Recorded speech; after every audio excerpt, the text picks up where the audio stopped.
Hello everyone. Welcome to Learn Civil from Scratch. In AutoCAD series we have seen tips and tricks for setup and basics.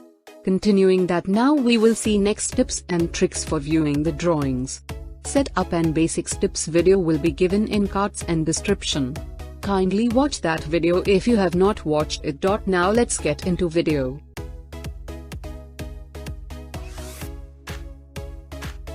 In this video we will see about viewing options. First one is zoom. That is zoom dynamic pans and zooms using a rectangular view box. The view box represents your view, which you can shrink or enlarge and move around the drawing. Zoom all adjusts the magnification of the drawing area to show all visible objects. Zoom extents displays the maximum extent of all objects. AutoCAD displays drawings in color and then translates the drawing data to a different printed format.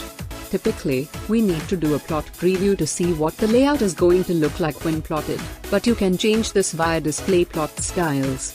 Set your main layout in this way or create a separate layout to act as a live preview so that you can still work in your traditional colored layout view. Avoid the cumbersome commonly used workflow of publishing and emailing designs via DWF or PDF files.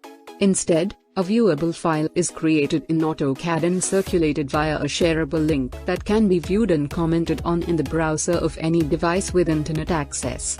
Comments that collaborators make on the shared link appear right back in your AutoCAD desktop product.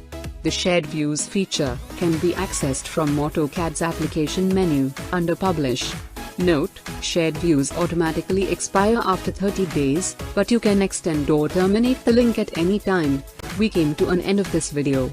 Stay tuned by subscribing Learn Civil from Scratch for upcoming tips and tricks video. If you like this video, like, share and subscribe for more updates.